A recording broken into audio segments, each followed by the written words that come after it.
menurut saya pribadi kemampuan nyetir itu penting, paham lalu lintas penting, tapi yang paling penting sebenarnya etika dan tanggung jawab kita sebagai pengendara. Tanggung jawab ya. Halo Sobat IMI TV, kembali lagi bersama kita di special program dari IMI TV.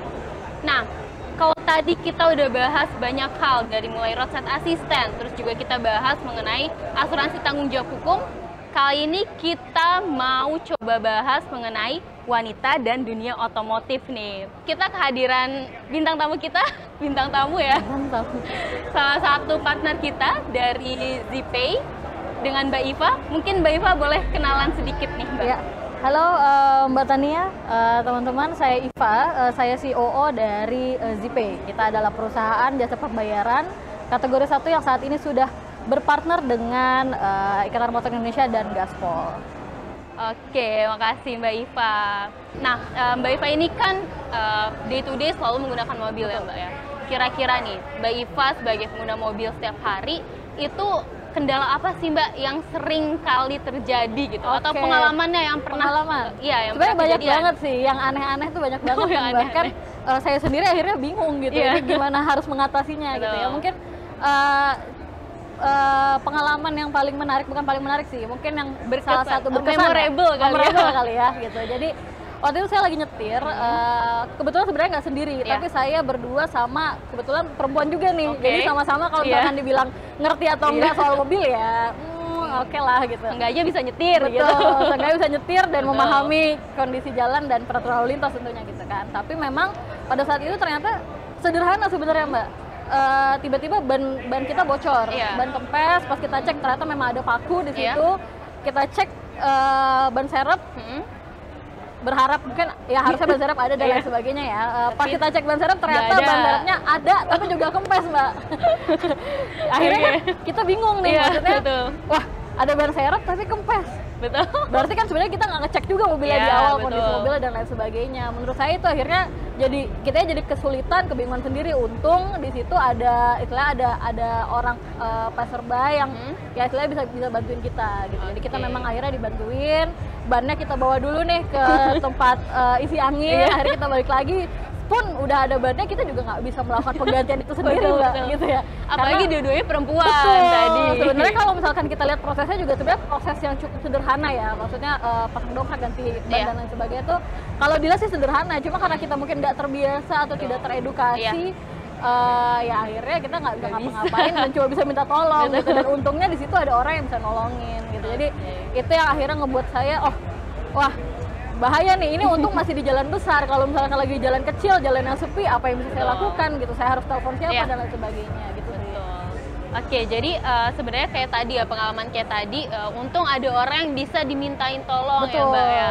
Tapi sebenarnya pada saat itu sendiri nih, pernah terlintas nggak sih Mbak di pikiran Mbak Iva gitu ya, kalau misalnya emang kondisinya gitu tiba-tiba lagi nggak ada orang atau lagi sepi gitu ya, kira-kira tuh harus apa tuh, kepikiran nggak sih gitu? At the end pasti yang kita pikirin cuma nelpon ke orang yang kita kenal, bisa jemput nggak atau bisa nyamperin nggak gitu dan lain sebagainya kan. Karena memang mungkin saya bisa bilang ya, dari sisi teknikal nih soal otomotif, mungkin kita paham cara nyetir mobil, kita paham cara berkendara atau berkendara di jalan raya, harusnya gimana, beretikanya seperti apa. Cuma memang secara teknikal nih nggak banyak dari saya, mungkin saya ngomong sebagai perempuan dan saya pribadi gitu ya, nggak banyak dari kita yang istilahnya memahami atau mendapatkan mungkin edukasi mengenai itu gitu. Jadi ketika kita menghadapi hal tersebut, menghadapi problem di jalanan, kita jadi kelabakan sendiri gitu ya. Akhirnya jadi ini kan kita cuma bisa nelpon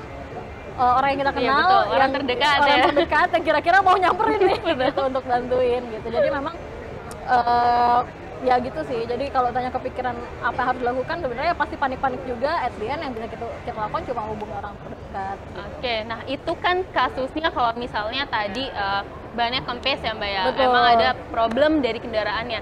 Tapi pernah nggak sih Mbak, maaf ya, mungkin emang kita nyetir pasti selalu berusaha untuk hati-hati, tapi kan nggak ada yang tahu ya. Betul. Ada masalah tiba-tiba, kayak misalnya pernah nggak sih Mbak nggak sengaja gitu nyerempet atau misalnya gimana gitu. Ini menarik nih, menarik karena sebenarnya saya sendiri itu menjadi pengendara aktif itu belum lama. Mungkin udah 2 tahun terakhir ya. 2 tahun terakhir benar-benar yang jadi saya berkendara sendiri setiap hari itu mungkin baru 2 tahun terakhir. Jadi memang mengalami yang namanya tadi mungkin saya bisa nyerempet, tabrakan, ditabrak itu hal yang kita alami lah gitu ya.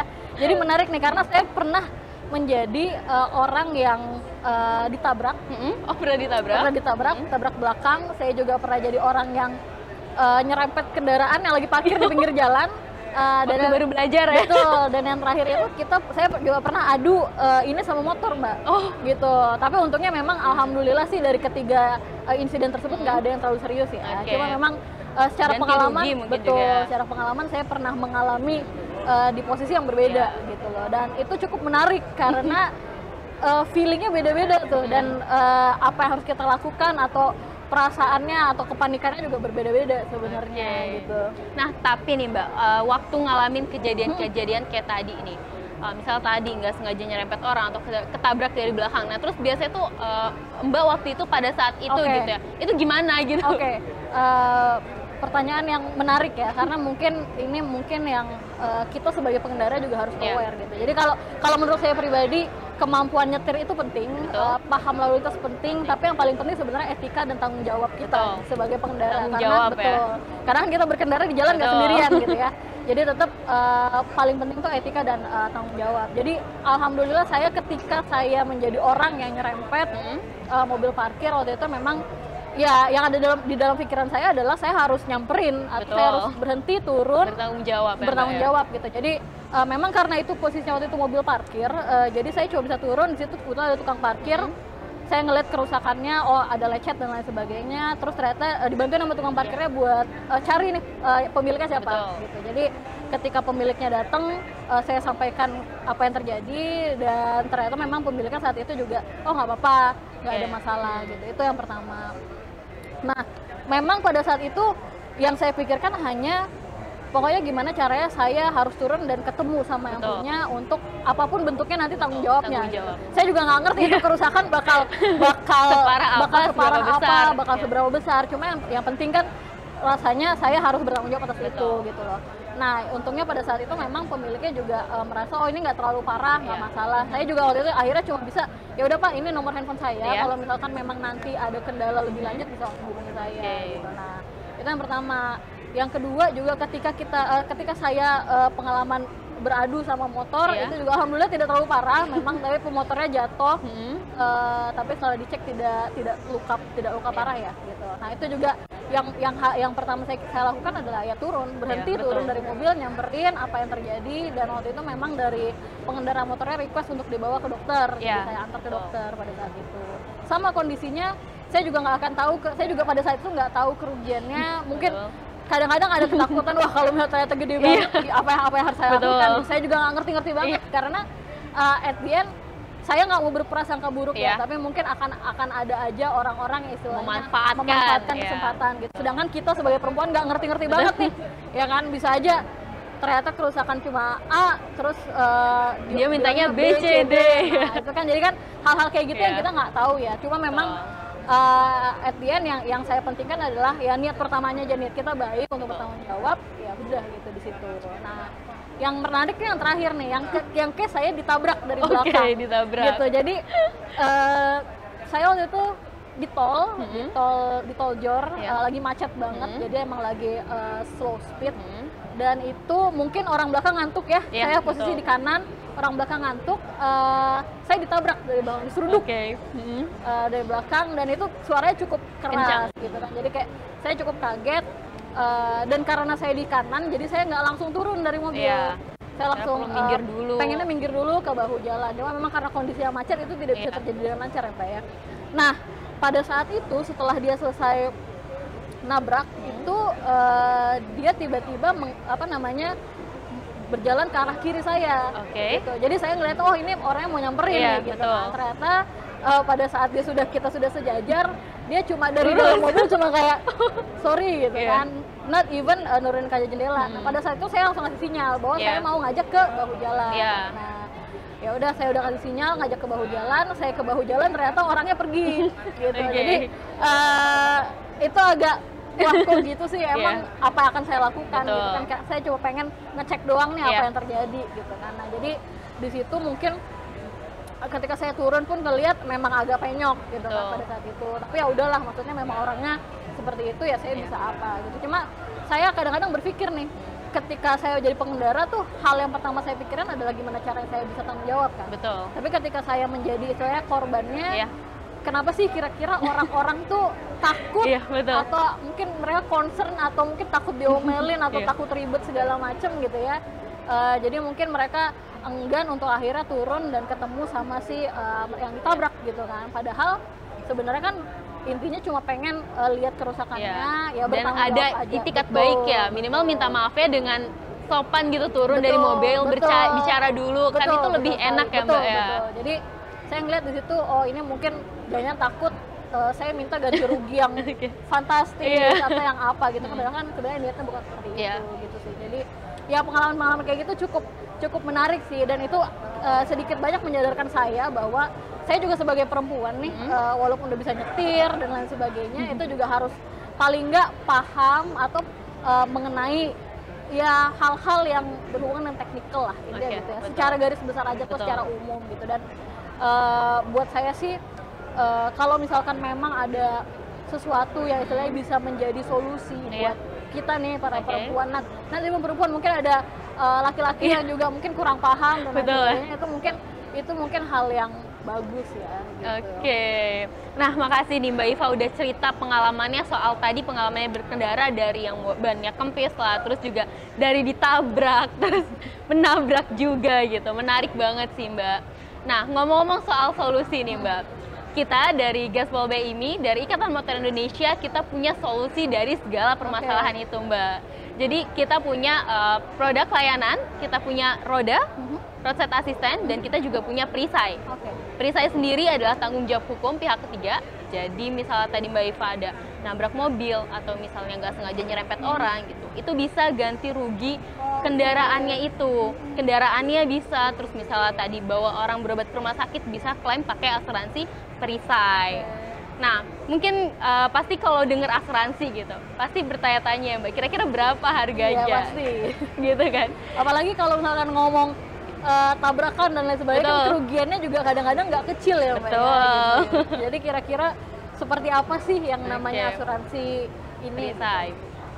Jadi untuk asuransi perisai sendiri dengan beli perisai sebesar 50.000 setelah menjadi member ini, itu sudah bisa mengklaim asuransi sampai dengan 5 juta Mbak, gitu.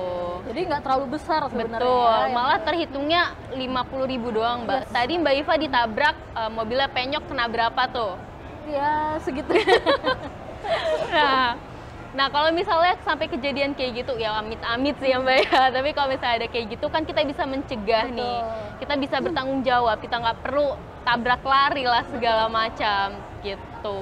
Jadi sebenarnya menarik sih akhirnya produk perisai ini, karena saya ngelihatnya ya tadi ada orang-orang yang mungkin dia dalam hatinya nggak pengen untuk tabrak lari ya, atau nggak pengen untuk tidak bertanggung jawab, tapi mungkin dia kepikiran nanti besar ya, tanggung jawabnya besar apa, atau orangnya mungkin akan cari kesempatan. Jadi mungkin dengan produk perisai ini justru kayak, oh ya udah nggak apa-apa, saya bisa bertanggung jawab, toh ada yang ngelindungin saya juga di si produk perisai ini gitu. Makanya kita namanya perisai gitu, yang melindungi. Nah selain itu nih, kalau tadi banyak kempis atau misalnya mobilnya mogok, kita juga punya layanan namanya roda, roadside assistant gitu. Jadi mungkin kalau tadi kan Mbak Iva atau misalnya teman-teman perempuan lain gitu ya, kalau misalnya mobilnya mogok itu udah pasti telepon orang terdekat gitu ya. Tapi kan belum tentu orang-orang itu bisa gitu ya, bisa nyamperin kita saat itu juga. Nah, karena itu kita punya roda, roadside assistant.